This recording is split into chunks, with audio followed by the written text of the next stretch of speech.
झगड़ालू सास और बहू। अरे बहू, ला टीवी का रिमोट मुझे दे। तो कब से टीवी देख रही है? कपिल शर्मा शो का टाइम हो गया है। अरे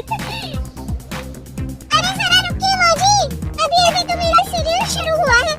एक काम करिए, आप कपिल शर्मा को अपनी सहेली मीना आंटी के यहाँ जाके देख लीजिए। अरे तो खुद क्यों नहीं चली जाती अपनी उस लक्ष्मी सहेली कमला के यहाँ? बड़ी आई मुझे भेजने वाली। सीमा गुस्से से जवाब देती है, मुझे भी कोई शौक नहीं है आपके साथ बैठ कर टीवी देखने का। फिर सीमा अपनी सहेली कमला के घर चली जाती है। अरे क्या बात है सीमा, अचानक इतनी रात को मेरे घर आना कैसे हुआ? अरे क्या बताऊं तुझे, मेरी सास के मारे तो घर पर टीवी देखना तक मुश्किल हो गया है, इसलिए मैं तेरे घर पे आ गई हूँ टीवी देखने। अरे तो अपनी सास से इतना डरते क्यों है? अभी तो तेरी शादी हुई है, अगर अभी से तू नरम पड़ गई तो तेरी सास तुझे घर की नौकरानी बना कर रख देगी। तो बिल्कुल ठीक कहती है कमला, मेरी सास कुछ जरूरत से ज्यादा ही मेरा फायदा उठाती है। घर का सारा काम मुझे अकेले को करना पड़ता है। तो चिंता मत कर, बहुत आसान तरीका है। बस कल से तेरी सास तुझे जो भी काम बताए तो उसी तरह से साफ मना कर दे। देख लेना, धीरे धीरे तेरी सास लाइन पर आ जाएगी। फिर अगले दिन से सीमा कमला की सिखाई हुई बातों को अपनाती है और अपनी सास से छोटी छोटी बातों पर झगड़ने लगती है। अरे बहू, सुबह से ये कपड़े बाथरूम में पड़े हैं, तूने अभी तक धोए क्यों नहीं? माँ जी आज मेरी तबीयत ठीक नहीं है, आप धो लीजिए कपड़े। वैसे भी मैं तो रोज धोती हूँ ना, घर का थोड़ा बहुत काम आप भी कर लिया कीजिए। अरे बड़ी बदतमीज है तू, बहू होके अपनी सास से कपड़े धुलवाएगी? ये तो इस घर में कभी भी नहीं हो सकता। सीमा चिढ़कर अपनी सास पर जवाब देती है, तो ठीक है, कपड़े इसी तरह पड़े रहने दीजिए, मुझे कोई फर्क नहीं पड़ता, मैं चली अपने कमरे में।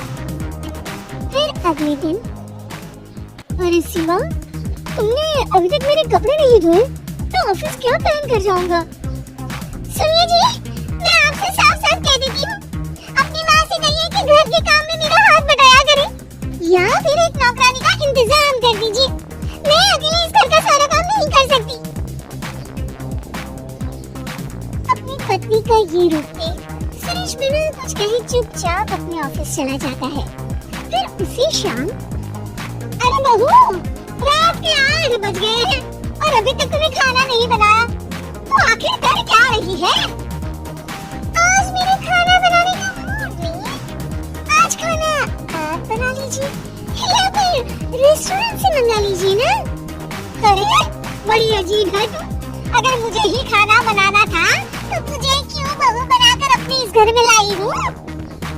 बस बहुत हो गया माँ जी, आप भी कभी कभी अपने हाथ पैर चला लिया कीजिए, सारा दिन बस यहाँ वहाँ टाइम पास करती रहती है।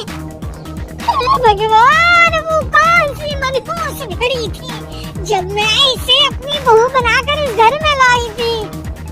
अरे माँ जी, किस्मत तो मेरी फूट गई है जो मुझे आप जैसी सास मिली है। फिर दोनों एक दूसरे से नाराज होकर अपने अपने कमरे में चली जाती है। थोड़ी देर के बाद सुरेश और उसके पिताजी दफ्तर से घर लौटते हैं। आज घर में खाना नहीं बनाए, ये देखकर सुरेश अपने पिताजी से कहता है, पिताजी, अब पानी सर के ऊपर निकल चुका है, इन दोनों की सुलह कराने के लिए हमें ही कुछ करना पड़ेगा। सुरेश के पिताजी सुरेश से सहमति जताते हुए कहते हैं, बिल्कुल ठीक कहते हो बेटा, मेरे पास एक बढ़िया उपाय है। फिर अगले दिन सुरेश का बेटा राजू अपनी माँ सीमा के पास जाता है। मामा देखो देखो, दादी ने आपके लिए क्या भेजा है। राजू सीमा को एक छोटा सा बॉक्स देता है। सीमा बॉक्स खोलकर देखती है तो उसके अंदर एक सोने का हार था। ये देखकर सीमा की आंखें फटी की फटी रह जाती है। माँ जी ने ये हार मेरे लिए भेजा है। हाँ माँ, दादी अपनी पड़ोस की सहेली से कह रही थी कि मेरी बहू बहुत अच्छी है, मेरा बहुत ध्यान रखती है, घर का सारा काम अकेले संभालती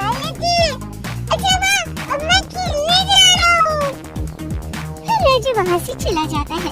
थोड़ी देर के बाद राजू भागता हुआ अपनी दादी के कमरे में जाता है। दादी दादी, देखिए मैंने आपके लिए क्या भेजा है। राजू अपनी दादी को एक थैला देता है। सीमा की सास थैले के अंदर सुंदर सी साड़ी देखकर कहती है, अरे इतनी सुंदर साड़ी बहू मेरे लिए लेकर आई है।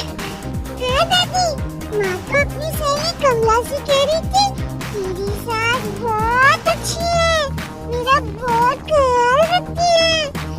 अच्छा दादी, अब मैं खेलने जा रहा हूँ। सीमा की सास तुरंत उठकर सीमा के कमरे में जाती है और सीमा से कहती है, अरे बहू मुझे माफ कर दे, मैंने तुझे समझने में बहुत बड़ी गलती कर दी। अरे माँ जी, ये आप क्या कर रही हैं? माफी तो मुझे आपसे मांगनी चाहिए, आप तो मेरी माँ समान है। और फिर दोनों खुशी खुशी एक दूसरे के गले लग जाती है। सुरेश और उसके पिताजी थोड़ी दूर पर खड़े होकर मुस्कुराते हुए ये नजारा देख रहे होते हैं। शिक्षा हमें अपने हर रिश्ते की अहमियत समझकर उसे सम्मान देना चाहिए।